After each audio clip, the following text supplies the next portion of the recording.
Hello, everyone. Welcome to the Vedic Astrology podcast. My name is Fiona Marks, and I am your host for this episode. And today's a little different than normal. March has been a very unusual month for me in that my health has not been well. And so, although I have conducted a few interviews for the podcast, I just haven't had that concentration and availability to prepare and edit those episodes. And I didn't want to let the month go by without touching base with you all. So today I thought I would just sit here and record for you some of the musings, some March musings of a Vedic astrologer, the kind of things that go through my mind as I contemplate my work and reflect on the insights that astrology has to offer. And a really natural place for me to begin that reflection is building from those interviews that formed the previous two episodes here on the Vedic Astrology podcast. I was lucky enough to sit down with Ryan Kurzak and Ernst Wilhelm and talk about Ernst's latest YouTube series about having more love in your life.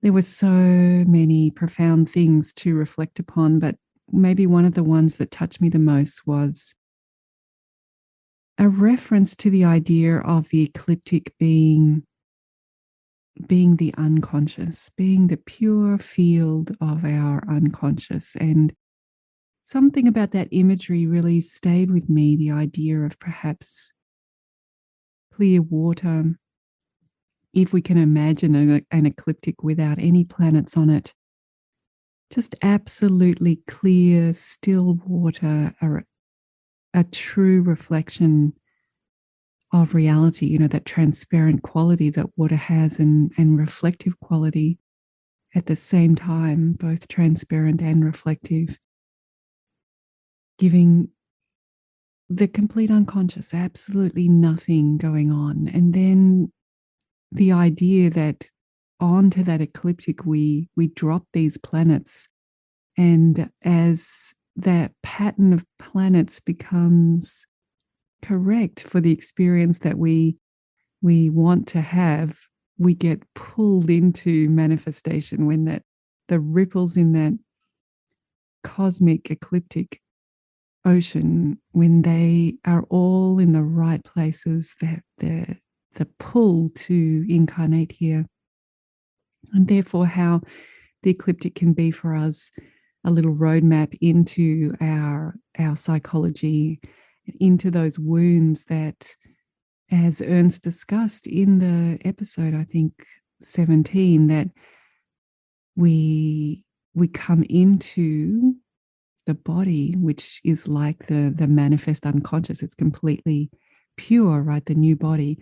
And how does that new body get imprinted with the complexity of experiences, the lessons that we want to research, investigate, and resolve here in the world? That process of imprinting on the meat suit, I think, is how Ernst put it. And we can see how this ecliptic that I'm imagining, this pure, still water, perhaps it's like one has to kind of imagine a moat, right? Because we need the circle of the ecliptic, but that moat with these planets being dropped into the water, going down to the floor of the bed of the lake, and perhaps we can think of them as like establishing those underwater volcanoes that bubble up the sulfur and the lava that creates disturbance on the surface and makes it hard for the water of the mind to either reflect or be transparent, creating all that turbulence and disturbance that becomes our psychology and then attracts into our experience the physical traumas that will reflect those patterns that we're carrying, that we want to have the chance to resolve here in the body. So I've been reflecting on that deeply and really enjoying that idea of the pure, clean ecliptic, and then with all of its messy complications of where each of those planets goes. And you can imagine that there are some places on that moat lake that I'm imagining where particular planets feel more comfortable, feel more natural, perhaps even become beautiful features of the waterscape. And then there are other areas of the ecliptic where those planets are not going to do so well, or perhaps they're going to be very close to other strong erupting volcanoes as well, and not be able to express their full potential, and perhaps creating swampy parts of that ecliptic where it's always muddy and sulfuric and murky. So we can see this visual of the pure ecliptic becoming quite messed up or quite disturbed with the vibrations of the different planets. And then we have our great friends Rahu and Ketu that transit in the opposite direction, right? Their role is already causing turbulence, because while the sun and the moon and all the planets transit in the same direction as each other, it is Rahu and Ketu that invisibly are always transiting backwards or in reverse. So we can see the very special role that they also have in churning up the lake bed in my imaginary ecliptic moat. And then, of course, those are the fundamentals of the birth chart. Damages to the pure ecliptic, those anomalies and different vibrations. Then we have Rahu and Ketu going in the other direction. But of course, we continue to have through our lifetime light transits on the surface as the planets continue to move throughout our whole life, either strengthening the vibrations that are already there from the birth placements of the planets, or contradicting them, being in opposition, creating harmonics that are easy to listen to or hard to listen to. So I've been reflecting a lot about that aspect of the interview, and what a gift it is to be able to look at one's own ecliptic, to see it as the unconscious mind. And if we think back to the very first course in the Asheville Vedic Astrology apprenticeship program, it's now on teachable.com, all of that course. And the first unit, the first semester, is all about the heaps of degrees that we call signs or rajis, the 30 degrees that make up what we might call Aries or Taurus, and how when we're doing that course, we're learning all of just soaking in all of the imagery from Jaimini, from the Yavanajataka, and from the fundamental qualities, the earth quality or the fire quality, the masculine, the fixed, the mutable, all of those different qualities that give each sign its unique flavor. One of the images that we dive into in that course is the body of God, or the Lord of Time, that is represented through the rashis, with the very top of the head in Aries, and the face in Taurus, and our arms, shoulders, and hands in Gemini. And we keep moving around, seeing the whole body represented in the rashis, in the zodiac signs. And I thought this was a very beautiful link to what Ernst was saying about the imprinting on the meat suit, that those cells of our body are part of that unconscious field that the ecliptic is sharing with us, because they just receive the karma that is indicated to take place in that sign. And I love how it also brings in that those avashtas, the Jagrati avashtas, around being awake, sleepy, or asleep, because I'm sure you have that experience of sometimes finally gaining an insight or an awareness into something, but before you know it, that it just disappears once again into the dream or out of one's awareness, and we find ourselves repeating patterns that we barely recognize, or if we recognize, we just can't seem to get out ahead in front of them. And I love how that kind of describes something about the experience of different planets in different signs, sometimes being more awake and able to respond consciously, and sometimes being completely asleep and just being passengers in the ride of the experience of karma. And as I've been reflecting on that, it makes me think about that movie, The Truman Show. My daughter recently discovered what for her, I'm sure, it's a vintage movie, The Truman Show. And she was watching it, and I had the chance to see it again, having not seen it since it came out. So many years had passed, and now watching it as an astrologer, I think it has its own unique messages for astrologers as we see this main character being pushed around by the director and the different actors on the set. And it makes me think about that Sanskrit word for planets. So when we talk about planets, we're often told that it comes from this Greek word meaning the travelers. You know, those are the points of light in the sky that travel through the year, whereas the background points of light mostly stay what we perceive as still. And I do like this idea of travelers and chariots moving through the ecliptic. But also I love also the Sanskrit word graha, the grahas, because it means in a way to grab a hold of, to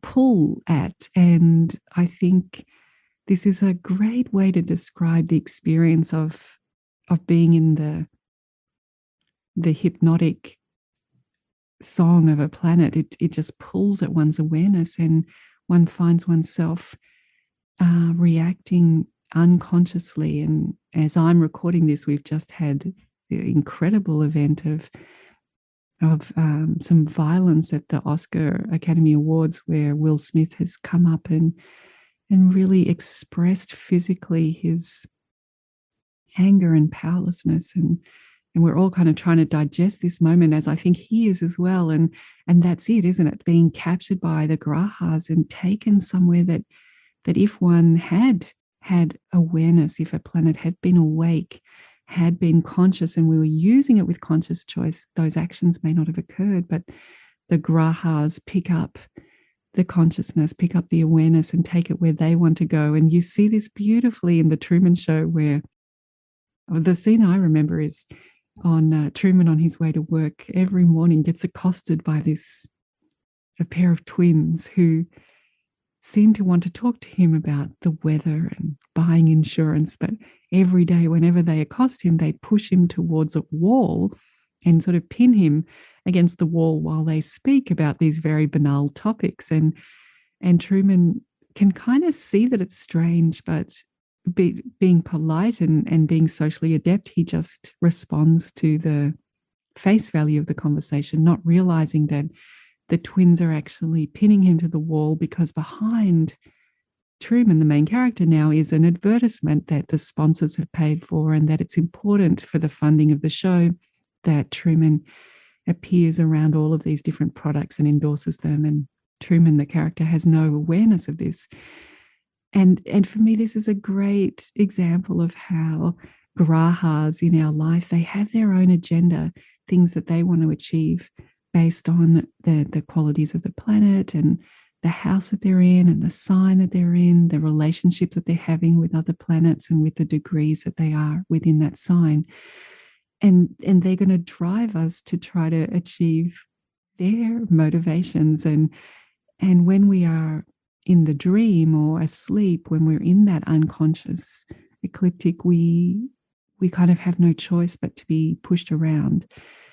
But you can see that via an astrology reading, Truman could get just a much more bird's eye view, a detached view of what's going on in the drama there on my walk to work, and who are the main players, and what's really happening. And when one receives that insight from the chart, one can choose then how to interact with those twins, whether to just go along with it, whether to disrupt them, whether to take a new route to work, whether to think about sponsors and advertising and what that really means. The client then, Truman, then becomes empowered to make some choices. So it's a way of bringing awareness even to planets that are that are unconscious, that are asleep or dreaming. It's a way to bring awareness to them that they might not naturally have. And then with practice, hopefully we can maintain that awareness and keep the conscious choice. And I also love in watching that movie that Truman at some point takes his boat out just absolutely to the ends of the earth. And of course, he has to battle to do that, a battle with his perception of what is at the end of reality. And when he gets there, he finds a staircase and a door, and he opens it and he leaves the drama. And I just think that's so beautiful on many things. Got lots of Pisces kind of symbology there, but also that acknowledgement that we are more than our astrology. We are experiencing ourselves at many, many levels, some of which are at a frequency beyond those grahas. So I love that kind of twist in the Truman Show, and I like to think that we can all step outside our ecliptic as well. It brings me to think about, what the mind is for. When you think about that ecliptic, the unconscious mind, what is the purpose of this material or medium that is so open to being disturbed? What is the purpose of a medium like that? And for me, the answer there comes in where it sits in the Samkhya framework. If we think about that journey from the non-manifest, the unmanifest, all the way through to manifestation, we get these different layers of reality and different layers of experience. And when we see where that mind is, it's in between our ego. So it's come from pure consciousness through that experience of the I am, and this is me, and these things are happening to me. And after that, we get the mind, and then we have the gunas, the primordial ingredients of the elements that then go on to make up matter. And it strikes me that, therefore, the purpose of the mind is to be like a taut drum skin that resonates, vibrates, amplifies the desires and intentions of our consciousness into the gunas that will lead to creation. So we want the mind to be clear and tight like a drum, so that whatever our intentions are, they can be amplified into creation purely. And when we have the mind disturbed, like we're talking about in this analogy of the moat, the pond with the various volcanoes and the murky water all getting stirred up, that is like the skin of the drum becoming floppy and flexible and uneven in its tension, so that when you hit the drum, it doesn't resonate at that frequency anymore. It might not even make a sound, or it only makes half the sound in one half of the drum, but none of the sound gets to the other part of the drum. And we can't translate our intentions into manifestation purely or reliably. So I feel like that inside of the ecliptic being a metaphor for the mind, for our unconscious, is very helpful in seeing where that drum skin has got issues of having holes in it or lack of tension, and how we can address that, or at least be compassionate to the self. And if we are in that Truman situation where we're being pushed around by certain karmas that inevitable and unavoidable, we can have that compassion for the self, that we have come here for experience, and this is the experience that we're having. And with compassion, we can digest what it is to be human, digest what it is to have these experiences. One of the comments recently on the YouTube of the podcast was around that, we probably don't need karma to explain this. Perhaps we're all just here playing the game of consciousness, wanting to experience matter. And I was agreeing with the person's comments that in some ways we just love playing dress ups. And when you play dress ups, you want the weirdest costume, you want the biggest hat, and you want the glasses and the high-heeled shoes. You want to be someone other than you are, and to have an outrageous character to play with as you dress up. And whether we think of it as historical actions that have created ripples that are pulling us into creation, or whether it's fun that we dive into the feather boa and the eye makeup, or whatever our dress up box we choose, if that's what's pulled us into play, here we are, and we can see with our look at the ecliptic, with our look at the birth chart, where those traumatic moments are, where there is experience that is difficult and very trying. We can have compassion for the self, that we are one among so many here, playing a role and experiencing the transactions of these energies, and hopefully the resolution of the issues that we're interested in exploring. So for me, this month, there's been very much reflection on that comment from Ernst's videos about the unconscious, the ecliptic, and the omens that are there on the ecliptic, that give us the insight into the psychology. And it's probably on my mind as well, because so many of my students who began in January Asheville Vedic Astrology Apprenticeship Program on teachable.com, we only just reinstated the certification pathway now in January. And that means that I'm receiving the final essays from the first unit right now. And these essays speak about exploring the consecutive numerical messages that's in the zodiac. What is it to move from the first sign to the second sign, and from the second sign to the third sign, and on, and how the zodiac, that unconscious ecliptic, is giving us the basis of the hero's journey through the numerology that's embedded there, and how we can see the hero starting their journey in Aries, that initiatory sign, to become responsible, to find resources to nourish themselves and keep going. And then into the third house, where the courage really gets extroverted into exploring, challenging, having adventures, and giving one the confidence that maybe I am the hero of this journey, and establishing in Cancer that emotional center, that grounded integration of action with feeling, a sense of home and security, which allows us to accept the call of the hero's journey in the fifth of Leo, or the fifth house, and go off and create our own legacy, solve the problems that we've come here uniquely to solve, and on through the numerology of the Rashis, and through the numerology that then is also in the houses as well.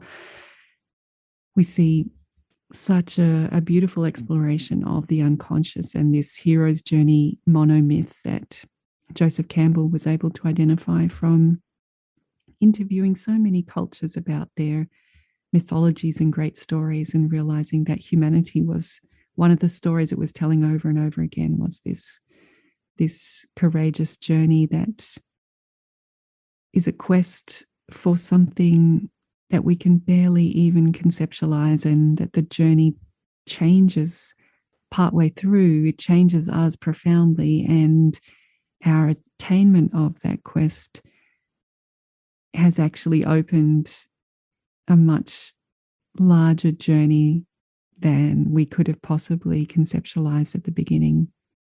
Very powerful human story, once again laid out there for us on the ecliptic, and so beautifully displayed in that South Indian chart, when we have the Rajis all laid out on the pond moat in front of us, to see where are those ripples, where are those volcanoes. So this has been one of the things that has been I've been reflecting about. And as I have been unwell this month, I have been experimenting with magnet therapy. I think it's called pair magnet therapy. And it's I don't understand very much about it, but it's using that idea of the polarity of the negative and the positive polarity, those attractions and repulsions, to change the environment that's being experienced in the body.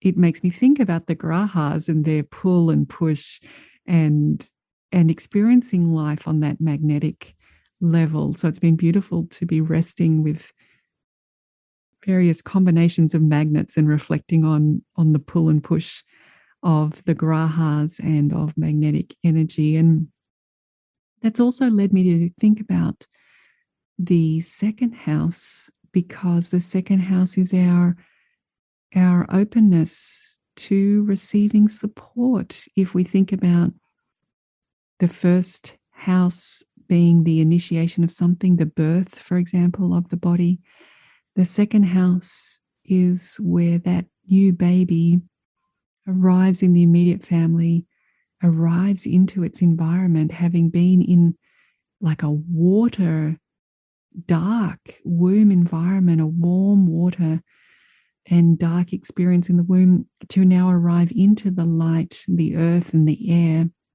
There's so much of a transition to make there.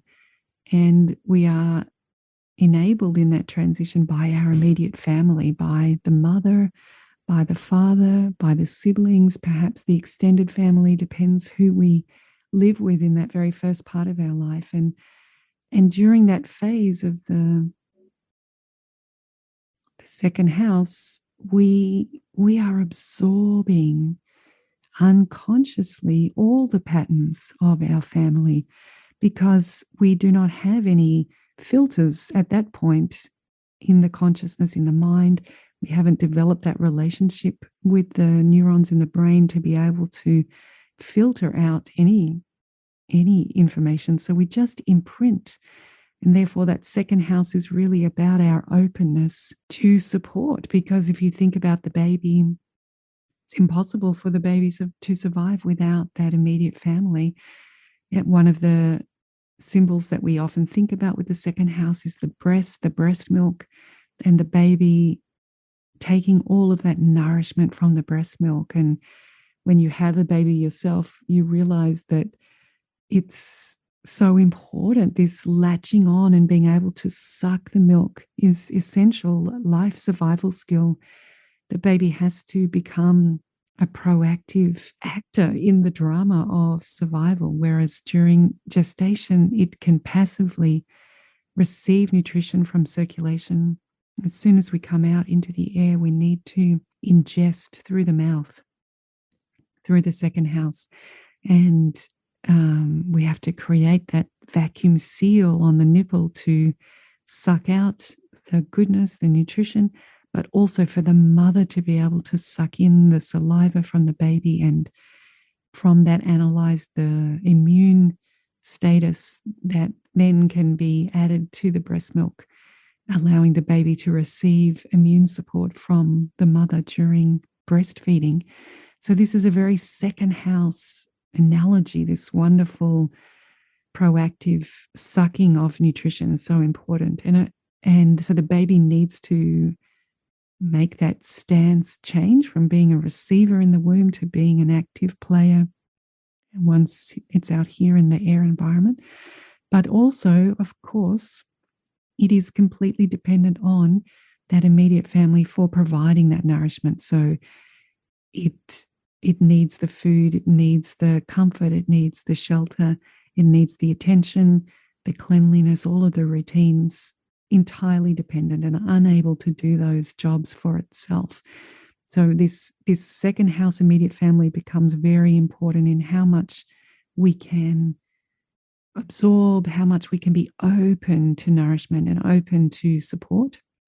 And it has a beautiful partner in the 8th house. If we think about the 8th house, we have that sutra that tells us that the 8th is where there are things, the withdrawal of the breast milk. The 8th house is where we have that inner strength to deal with lack and to deal with deprivation, because we know we've got inside of us what it takes to survive difficult situations and to deal with our needs not being met. That's kind of happening in the eighth, which is the other end of the continuum from the second. So they have this beautiful dance and conversation about resources. In the second house, we think the resources I'm responsible for. So we think about income and the money that we earn from working in the second house. And in the eighth house, we have other people's money, the money that we inherit, or perhaps we invest in on behalf of other people. And so this continuum speaks to us about how much we're responsible for our own resources, how much others are supportive of our needs, and how much we are responsible and how much other people are responsible. And so it brings in as well the nature of trust, a very important part of the second house, eighth house continuum. And we can see that in the second house, we have no option but to trust that our resources are going to be provided for us, because in that immediate family, I mean in the context of the immediate family, because we don't have other ways of meeting our needs. So it's for me at the moment, a very profound house, this second house, and thinking about that in terms of health as well, about what we put into our mouth and what we can absorb through the mouth, makes me think about medication, like pharmaceutical medication, herbal medication, the nourishing qualities of food, how much of that is available to us given the status and nature of our own second house. So like me, you might like to reflect this month on your second house and what are the indicators of that second house. Do we see a benefic there in the second house, or is it owned by a benefic who's perhaps doing very well in a house that she's comfortable with? Or do we see a malefic in the second house? It's going to make the person work hard for their nourishment, really going to challenge this person to be able to gain access to nutrition. The person's going to have to meet the challenge. Or do we see conjunction that maybe is mixed or difficult? Do we have a node there in the second house? Do we have a node plus another planet or a shame devashta? What combination is quite going on there in the second house? And just reflecting then on your own experience of how do you find yourself in terms of being open to support, being able to receive nourishment from others? Is that backed up by the status of your own second house? Is that an easy thing for you? Is it a more difficult thing for you?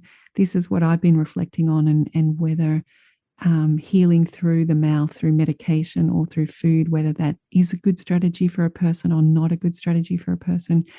Because if there are difficult indications on the second house, perhaps the mouth is not going to be the place where the person is most open to receiving nourishment and receiving healing and support. And then we want to look at other areas in the chart where those openings might be more available, and what remedies might fit better than medicine, oral medicine. So really fascinating for me at the moment, the second house, and perhaps revealing that, the challenged second house gives us a perception that it's difficult to receive support, and that may be like Truman in the movie, that may be a door that we can open and step out of when we realize actually how much support there is for our healing. That's kind of the experience that I've been having in March, just a revelation about how much support is truly there. So love to hear your thoughts about the second house. And then a final reflection to share today is that I was lucky enough to be able to had the chance to do a couple of readings where I'm comparing sidereal with tropical, or where a birth time has been corrected or rectified and moved one ascendant to another. So this is something that happens, I think, if you're a tropical Vedic astrologer, you bump into people who've only previously seen their chart in sidereal. And so you end up having conversations about this, and that's been the case for me right from the beginning, when I was on the apprenticeship program at the end for the final year, we do 42 supervised readings where I write a reflection report and the client writes a report on my performance, and the assessor receives both of those and gives feedback and supervision for those. And of course, the third component of that is that it's a financial transaction, that the student practices astrology in a professional way. And right from the beginning of my donation readings, I bumped into many clients who had previously only seen their chart in sidereal, and previous, as a young astrologer, that can really throw you, because you feel like one should be right, and there really is only one correct astrology.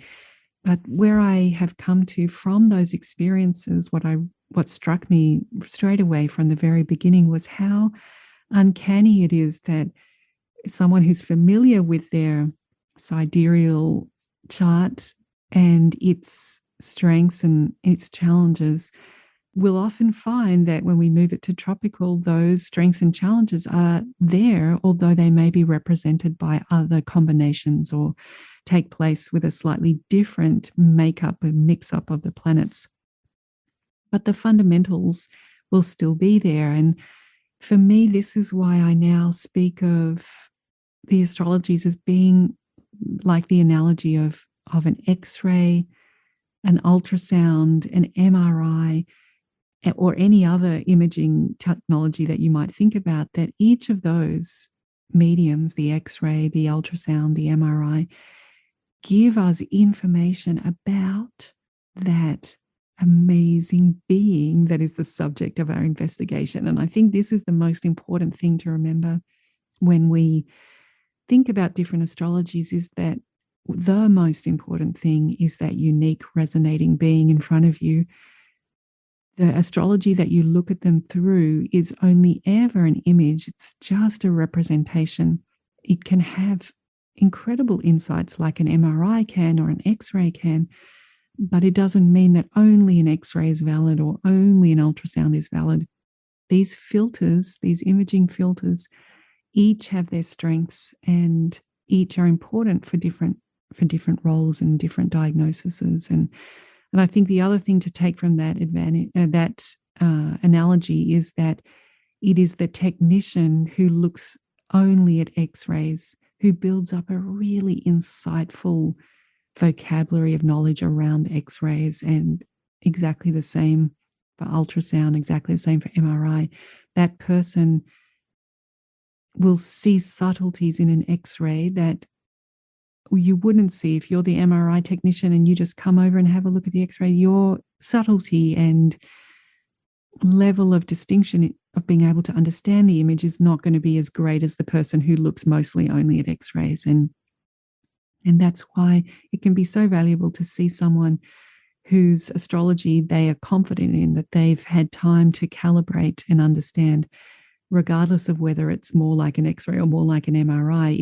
It's that the person has that experience of looking at that particular style of image often, so they build up a good vocabulary. And when we think about it, also those technicians share a large body of common agreed medical knowledge that they've then specialized in each particular imaging technology, but they share a core of agreed medical framework. And astrology is very like this too, and we teach this on the apprenticeship program, that you can apply the techniques that you learn on the program to whatever astrology you go on to do. It's not that the techniques are exclusive to tropical or to sidereal, or these are insights that have come and been collated by humans all over the world over many hundreds of years. There's a rich human tapestry of astrology.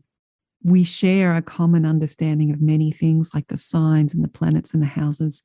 And then your own technician that you see will hopefully have that depth of practice in whichever astrology the imaging technique they've been trained in or that they've specialized in. So That's how I look at different Ainamshas now. And this month I was lucky enough to have a couple of readings with people who had changing ascendants. We were comparing and contrasting. What would it be if this was my ascendant? What would it be if that was my ascendant? And while there are differences, I was struck by how many similarities there were. So without sharing any birth times or any identifying factors, we can say that in one of the cases we had an ascendant with 4 other planets.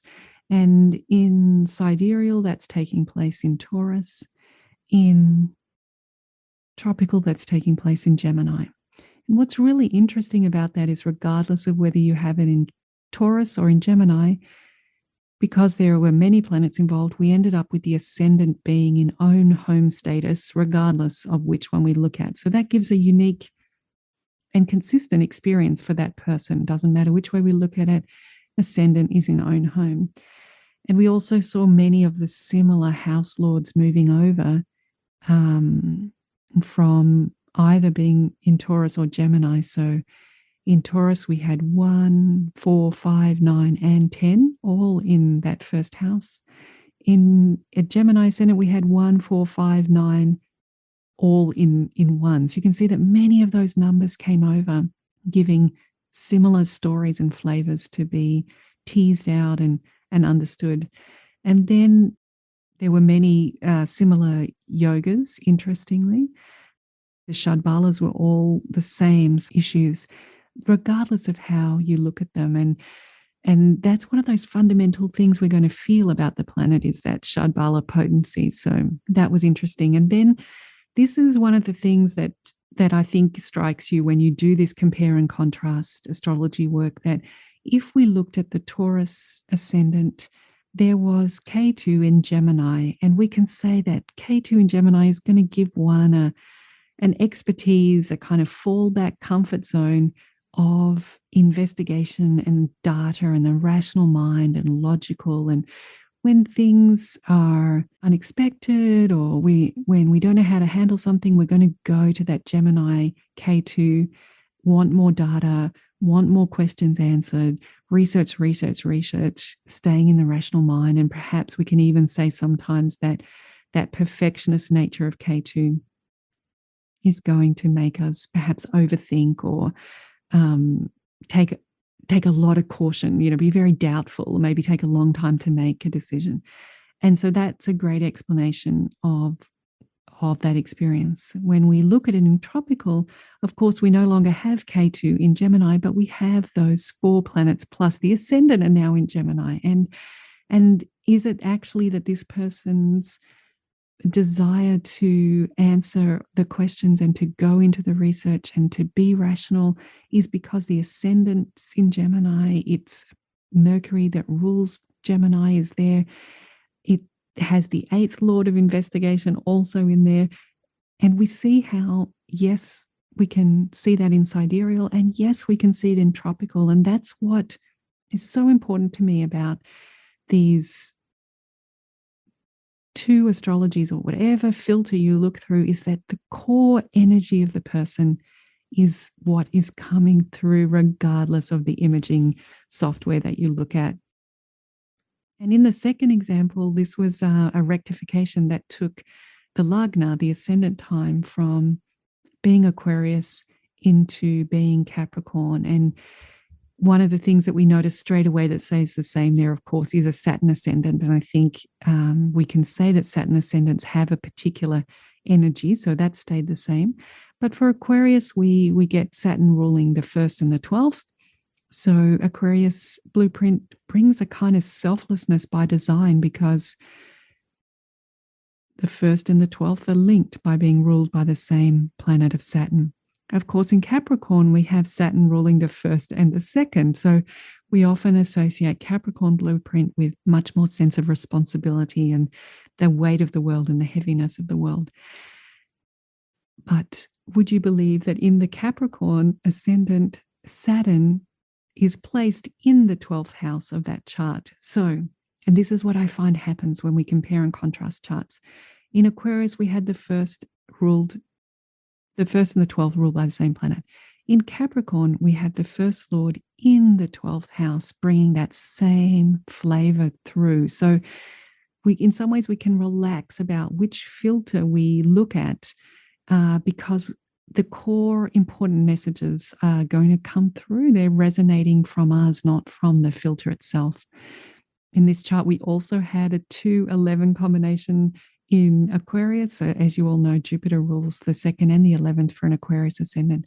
But in the Capricorn version, we had Mars, the ruler of the 11th house, in the 2nd house. So we pick up that same energy just through a different means. And we had the 5th and 9th and 10th conjunct, whichever way you looked at it. So this is something that I wanted to reflect to people, that not to get too hung up on which astrology you are looking at the chart through.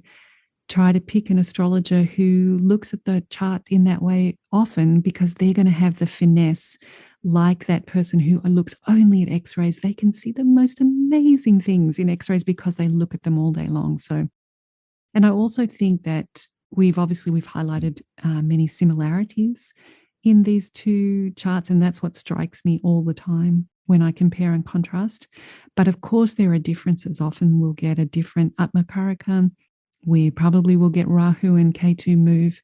We will get differences in the Vargas. So I don't mean to say that they'll be the same, but those differences can be really enjoyable for us to explore as well. And I think it's very healthy to notice that our interpretation of the self through astrology, while it is helpful, and I definitely agree that people find it validating of their authentic self, we don't want to become attached to that identity, because it is just an identity. And looking at your astrology through another lens, another imaging software, might help you detach from some of those things and just have a little bit more space between you and your astrological identity as well. And I think that is very healthy, because we want to be using our conscious mind, our awareness, and our deep connection with the self in order to know the self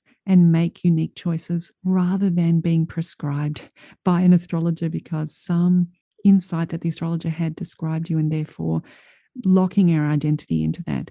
We want to be spontaneously able to respond to life like Truman and step outside the drama and go live our life anonymously at that level of connectedness to all things. So these are my musings as I've had a very interesting month of health. I hope that you've enjoyed those. I'd love to hear your thoughts on the 2nd house, on different types of astrologies, and on your reactions to the interview with Ernst. You guys have been great at letting me know how much you enjoyed those. And I had the most beautiful experience of a random listener in Saudi Arabia enjoying my episode so much, she sent it to a friend of hers in my hometown who I had lost touch with, the very first person that I moved out of home to live with, who wrote me an email just delighted to have found me again. And I know so many of you have reached out to give feedback about the current episodes, and please keep that up and let me know what you'd be interested in hearing more about.